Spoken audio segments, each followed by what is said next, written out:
penelitian, metode penelitian ini yang saya gunakan yaitu pendekatan kualitatif, yaitu penelitian yang bersifat deskriptif dan cenderung menggunakan analisis, di mana teknik pada pendekatan tersebut yaitu observasi, wawancara, dan dokumentasi.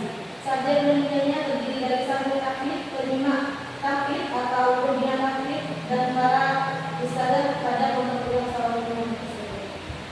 Hasil dan pembahasan yang pertama, strategi dan proses pelaksanaan metode auditasi. Dari beberapa informan menyampaikan bahwa beberapa hal yang hampir sama mengenai strategi dalam proses perencanaan metode auditasi ini.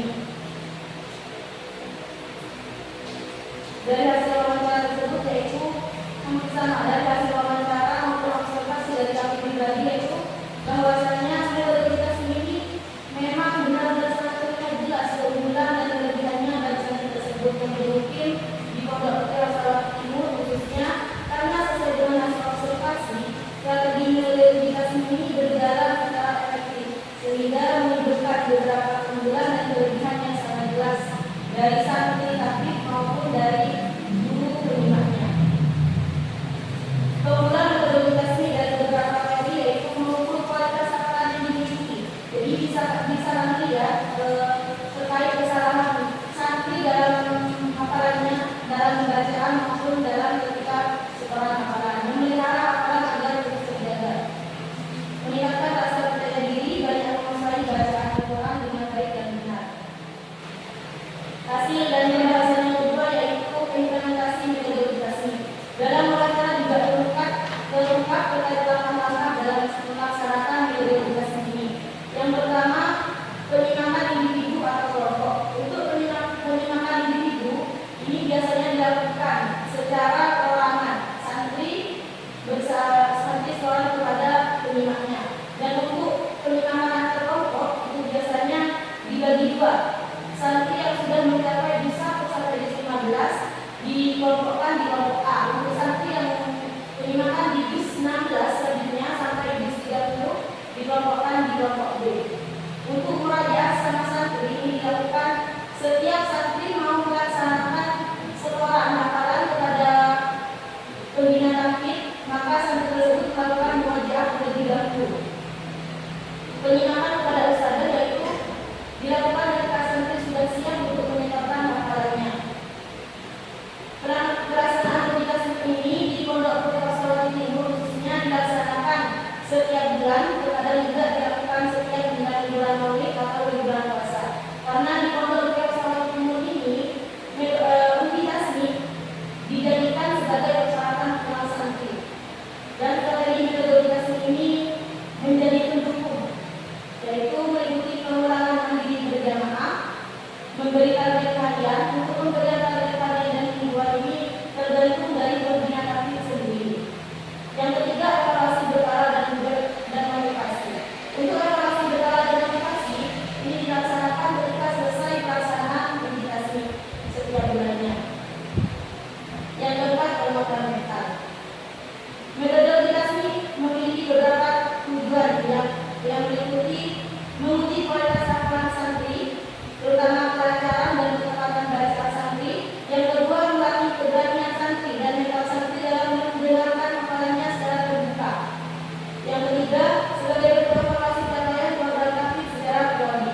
Yang keempat, memotivasi santri lain agar lebih semangat dalam menambah hafalannya. Dan jadi dari kesimpulan yang saya jelaskan yaitu yang pertama, metode auditasi sangat efektif dalam meningkatkan dan menjaga hafalan santri, khususnya di Pondok Gede Salawat Timur. Yang kedua, meningkatkan motivasi, disiplin, dan keberanian. Yang ketiga, strateginya sangat terstruktur, mendukung suksesnya program taklid secara menyeluruh. Yang keempat, guru bukan hanya menjadi seorang penyimak, namun juga menjadi sebagai fasilitator bagi santri taklid di Pondok Gede Salawat Timur.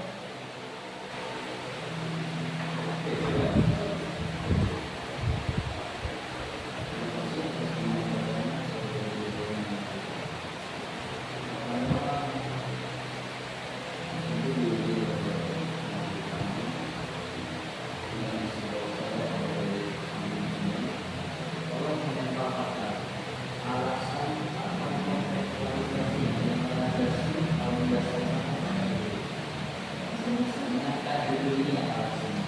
Alasan saya mengambil video ini itu karena mahasiswa masih belum ada yang meneliti terkait video ini di Pondok Kuliah Salawat Indonesia. Itu aja.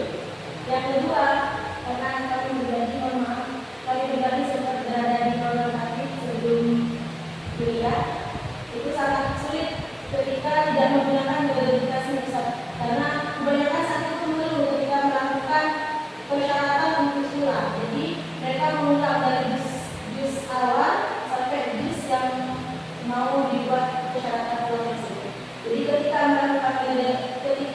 menggunakan verifikasi ini, santri banyak yang terlihat semangat untuk menghafal lembaga tersebut. Santri Pondok Kuliah Salawat ini, santri aktif yang berkumpul di Pondok Kuliah Salawat ini.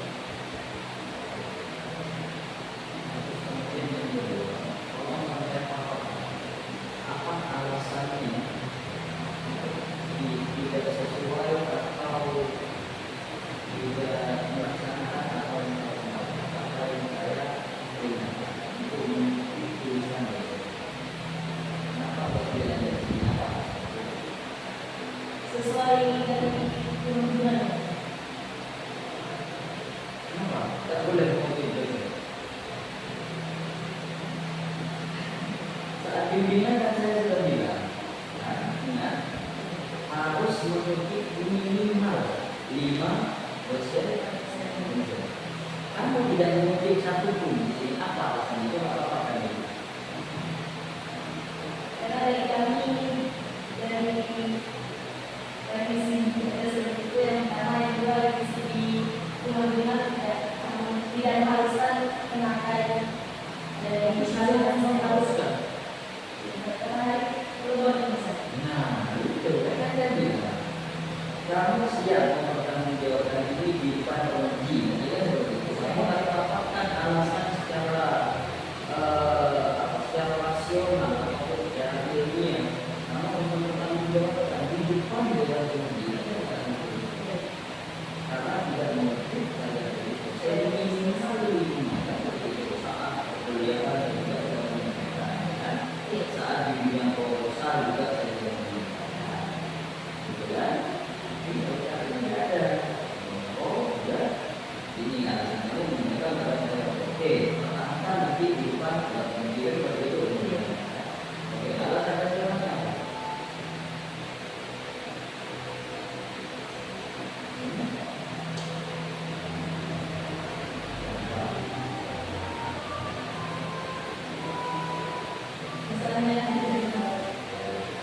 Oke, saya sampaikan kepada kalian.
misal mau melanjutkan kuliah bisa jadikan beasiswa.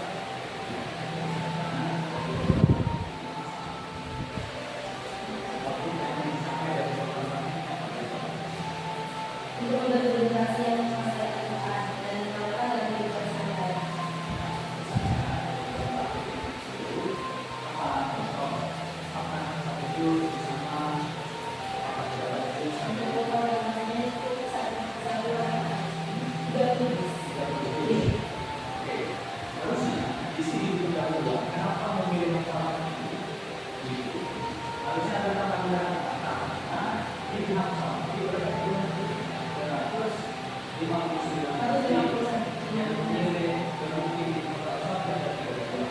Dari 3 bulan ini, harusnya sih ada tambahan.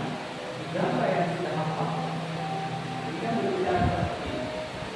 Ini kan berkaitan sama soal pendidikan kan mengabarkan data. Itu tidak ada masalah itu layak pendidik. Kalau layak, datanya di mana? Dan di sini paragrafnya ini, benar ya? Orang-orang di rumah makan, orang di rumah makan itu jadi kalau pemilik ini jangan terkait dengan itu harus dipaparkan. Kalau masih terkait dengan bukan lagi ujian didirikan terus. Biasa berapa yang sudah terkait ini? 30% itu sudah mendapatkan Berapa itu? 5 juz. Biasanya ditargetkan di 5 juz saja. Di 5 juz, jadi di 1 sampai di 5. Yang dari 32 saat ini ada 15 orang yang kelas 10 baru masuk, jadi masih belum mencapai di sini. Untuk kelas 11 dan kelas 12 sudah mencapai di sini. Bahkan ada yang sudah di sini. Itu yang dipasangkan. Ujian di sini, strategi pendidikan para program paket, hasilnya anak itu bukan masalah ini. Jadikan seperti model ada mungkin model pakai bahasa. Berapa yang sudah pakai bahasa?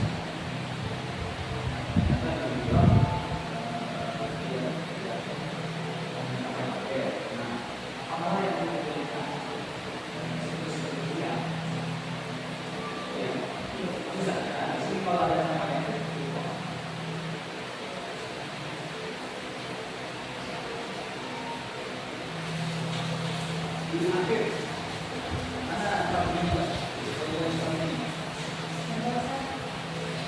Di kesimpulan atau di data ini pembahasan ada hasil seperti ini.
Pondok, seperti yang mau masukkan itu harus mengikuti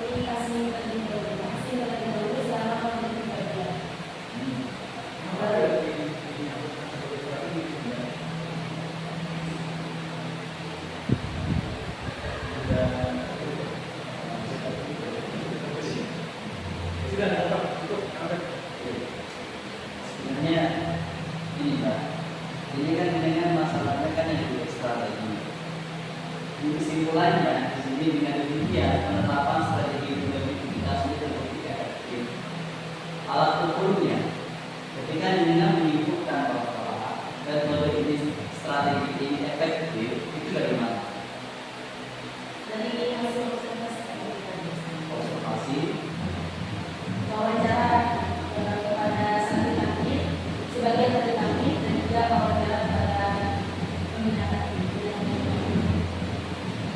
dengan menyebutkan di sini abstrak dan di metode penelitian di sini, ini sebenarnya ada yang berbeda. Ini observasi wawancara, satu metode yang akan saya lakukan di sini. Kenapa?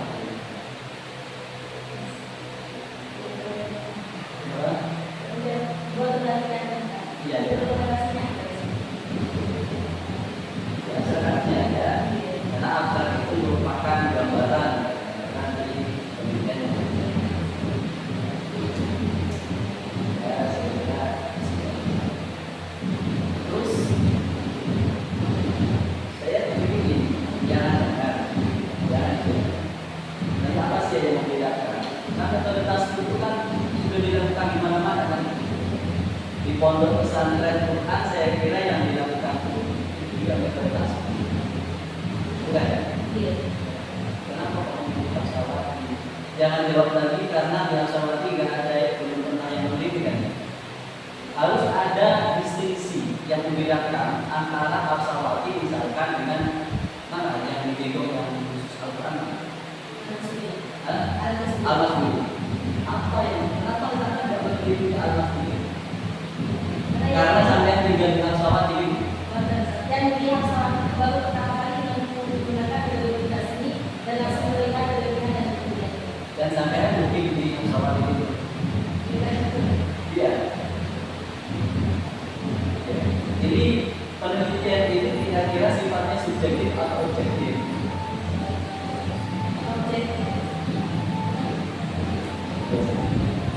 Karena yang menelitikan orang internal ya, bukan orang eksternal gitu ya. Itu adalah